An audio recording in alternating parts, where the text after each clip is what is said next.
Hello everyone, welcome back to the official channel of IMU International. The IELTS listening test, you'll hear 4 recordings, and you have to answer 40 questions. Remember, you only hear the audio once. Let's get started. Part 1. Hear a student called Joanna telling her friend about an arts festival, which is being held in the city where they are studying. First, you have some time to look at questions 1 and 2.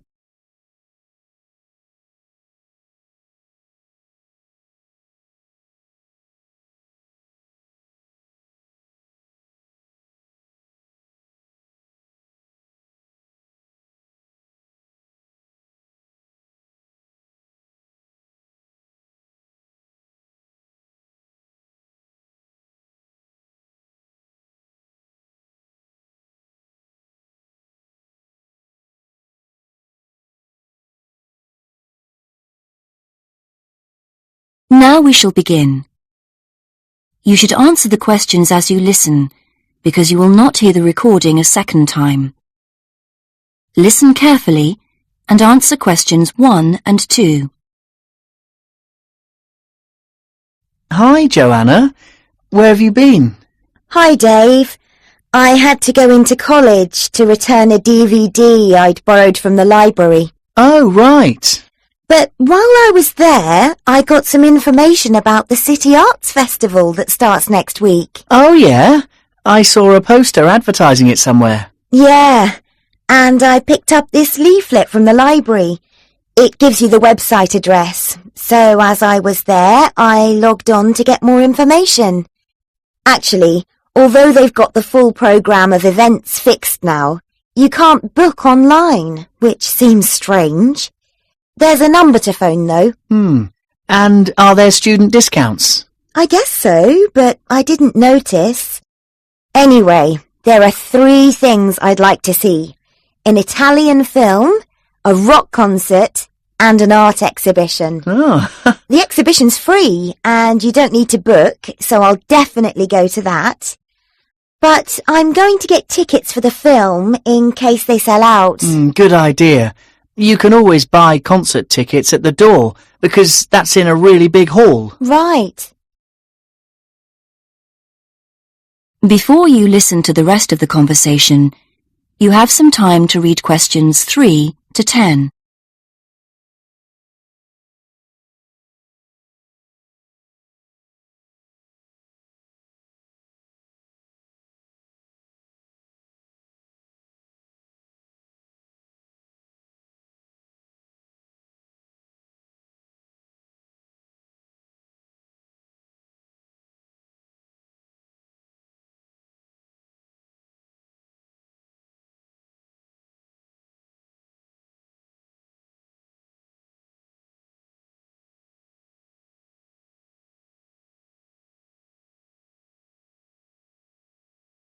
Now listen and answer questions 3 to 10. So, when does the festival actually start? Well, it's usually held the first week of October, but it's earlier this year for some reason. The opening night is September the 20th, and events go on till the end of the month. And have you got that phone number? Yeah, it's here. Look, it's 0967 990 776. Okay, I'll write it down. 0967 990 776. Thanks. I thought the local council made a profit from the festival, but it says here that there's a commercial sponsor. It's a local bank. I didn't know that. Neither did I. What other events have they got on? As well as the art exhibitions and stuff that's open every day, there are special events each day. Like on Monday, there's a musical in the City Hall. That's only £3.65 for students. I think I'll give that a miss. I've got football training on Mondays, but I'm free on Wednesday. There's a jazz band on then, and that's only £2.50 for students. Sounds good. Is that in the City Hall too? We could go. Well, I'm busy actually, but it's at the sports centre if you're interested. Oh, right. Thursday's the cheapest event, only £1.25 for students, and it's on in the library. Can you guess what it is? Probably the college choir. Actually, no. They've not been asked, apparently. Oh. No, it's a poetry evening. Isn't there any modern dance on anywhere? On Friday. That's at the college. It's quite expensive, though. £15 for adults and £12.75 for students. Oh, yes, that is a lot. If I'm going to spend that much, I'd prefer to go out on Saturday. Yeah, me too. But on Saturday night there isn't live music or a party or anything. Just the fireworks in the city park. And that's only £1.50. Yeah, that'd be good. That is the end of part 1. You now have half a minute to check your answers.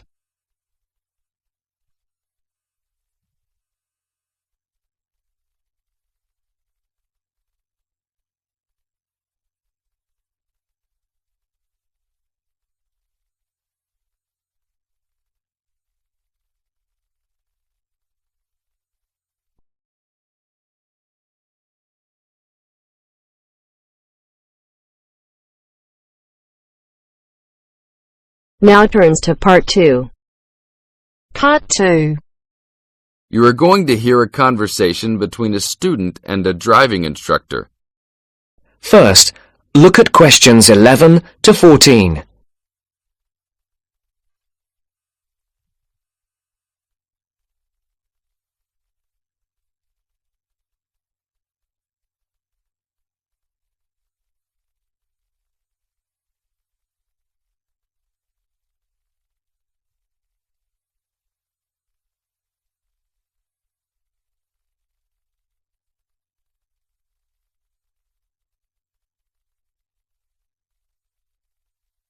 Listen carefully. Hello, I'm going to be your driving instructor today. Are you ready to begin? Hi, hope you don't mind. It's my first time driving a car. Of course not. That's my job. I teach people like you how to become a safe and responsible driver. So let's begin. Remember, the most important rule of driving: safety first. There are some steps to follow. First, you should put on your seatbelt. You should always remember to do that.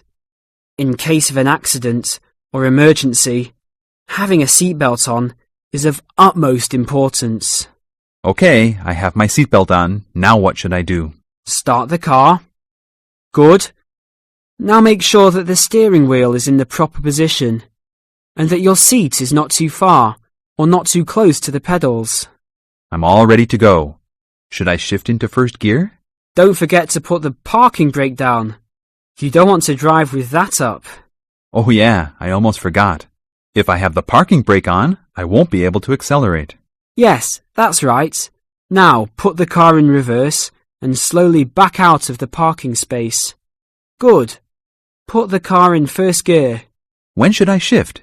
Is it better to shift slowly or quickly? You can shift whenever you feel is appropriate. This means shifting should occur smoothly. Do not shift too slowly or you will stall. Shifting too fast will waste gas. Shifting is simple. Just remember to shift smoothly. To shift, you will have to push the clutch and then push the gas pedal. Before the broadcast continues, look at questions 15 to 20.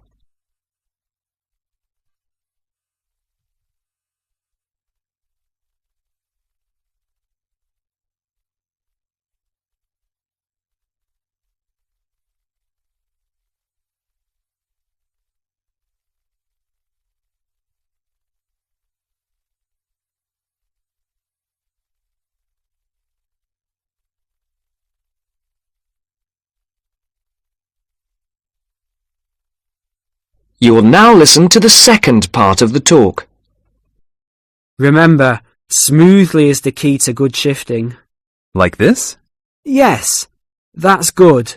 Now keep it slow. Don't drive very fast just yet. Be sure to constantly check your mirrors for oncoming traffic. Always be aware of everything that is around you, including 3 important things. Remember these 3: people crossing the streets, other cars, and bicycles riding next to you. What should I do if I see a yellow light? Well, it's always better to brake instead of trying to run it. But if you're travelling at a speed where it's impossible to stop in time, then you should try to make it across the intersection. But remember, you should always try to stop. It's the safest way to avoid an accident. Even if I have to brake very suddenly? Yes, even if you have to brake suddenly. What about if a driver behind me is going a lot faster than I am? You should always be ready to move to a slower lane if a driver behind you is forcing you to go faster than you are comfortable with. Never try to speed up to accommodate a faster driver. You could risk an accident or a speeding ticket. It's better to let him go. That sounds like good advice. Be careful. There is a sharp turn up ahead. Remember to brake before turns. Otherwise, you might flip over if your speed is too high going into a turn. Got it. I know that I should always try to observe all traffic safety. That's right. If safety is not your first priority, it will make driving very dangerous for you and other drivers on the road. Okay, park the car here. You did a great job today for your first day. I'll see you in 3 days. Thanks so much. I will see you then.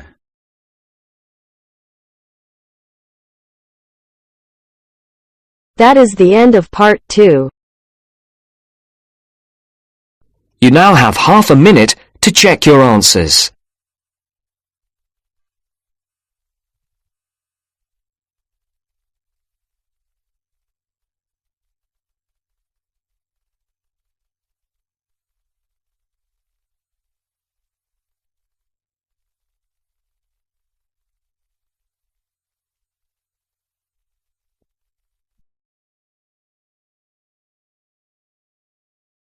Now turns to part 3.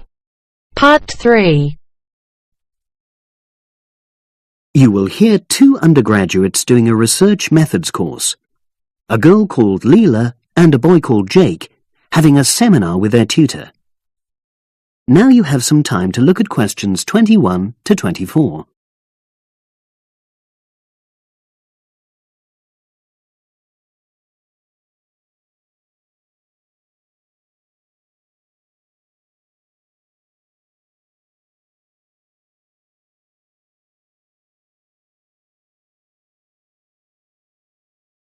Now listen and answer questions 21 to 24. So the task I gave you both was to choose an article about a small-scale research project. Yes. You were then required to try to reproduce the research procedures in your own context, i.e. try it out for yourselves. Yeah, and that's what we've done. Great. So I'd like you to tell me a bit about the article and why you chose it. Well, the article's written by 2 university lecturers who had started using crosswords to help their students revise terminology for exams. And the crosswords were designed and set on computers. And we selected the article because, well, it seemed an accessible topic, even though we weren't familiar with the technique. You know, using IT to design crosswords for higher education. That's a good reason. So these lecturers wanted to see how well this innovation was received by their students. Yes. So how did you go about reproducing the research? Well, we drew up a list of terms from one of our own modules and designed a crossword for revising these terms. Then we asked our classmates to try out the crossword and give us feedback, their opinions on how they felt about using the technique. Was it easy to find participants? It wasn't easy at first, but then we convinced them that by taking part in the research, They were actually benefiting themselves by preparing for an exam which is coming up later this term. And it worked. Good. So how did you find out what the students thought about doing the crosswords? A questionnaire. The original article used a 2-page long questionnaire. There were lots of excellent questions on it, but the whole section on difficulties using IT is now obsolete. Old-fashioned even though it had only been written a couple of years ago. So you designed a shorter version? Yeah. Then we sent it to the 40 students by email and got 28 replies. I was taken aback by the fact that everybody we talked to thought this was a good return. I mean, the responses were well written. You know, people had taken a lot of care, but I was really disappointed with the low numbers. Yes, an important lesson to learn for an apprentice researcher. Yeah. Now you have some time to look at questions 25 to 30.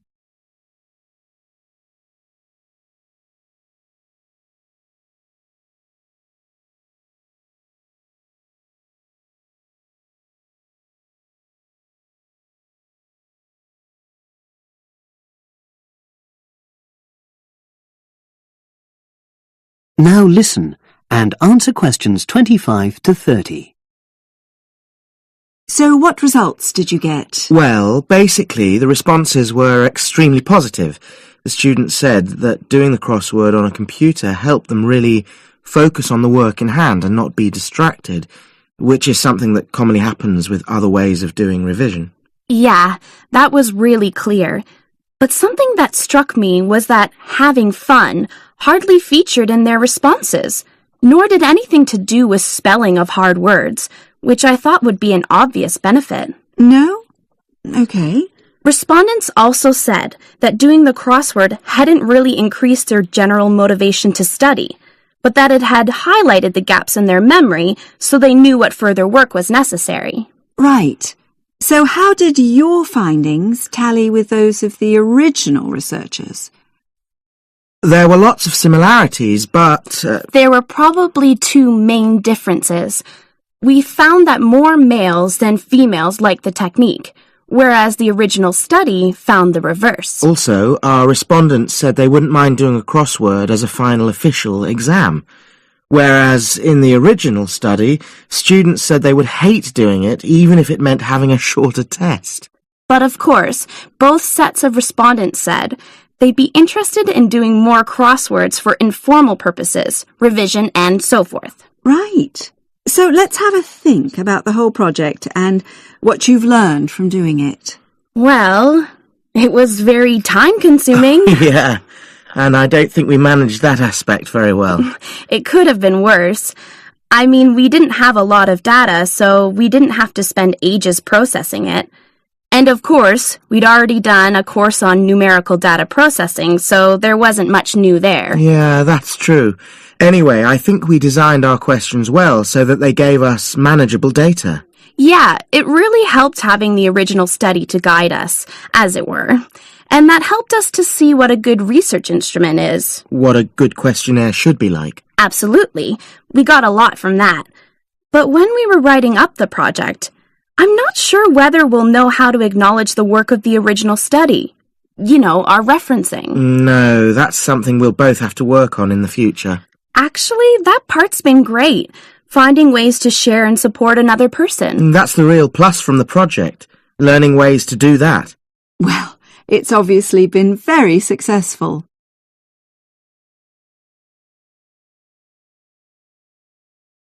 That is the end of part 3. You now have half a minute to check your answers.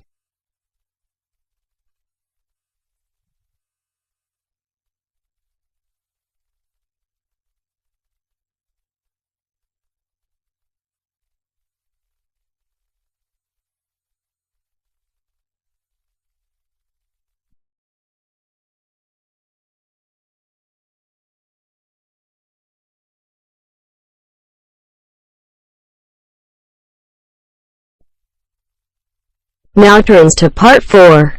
Part 4. You're going to listen to a talk about tea in the UK. First, you have some time to look at questions 31 to 40.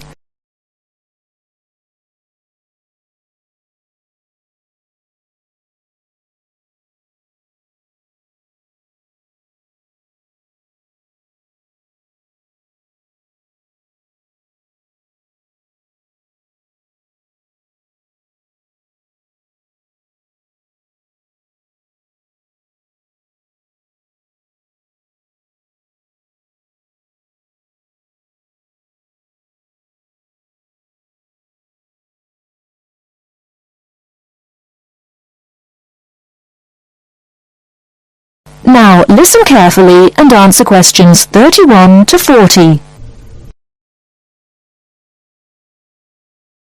During the 1930s, there was a popular song which had the title, "Everything Stops for Tea," and to millions of British people, a restful cuppa is still an ideal way to relax for a few minutes from the rigours of the day.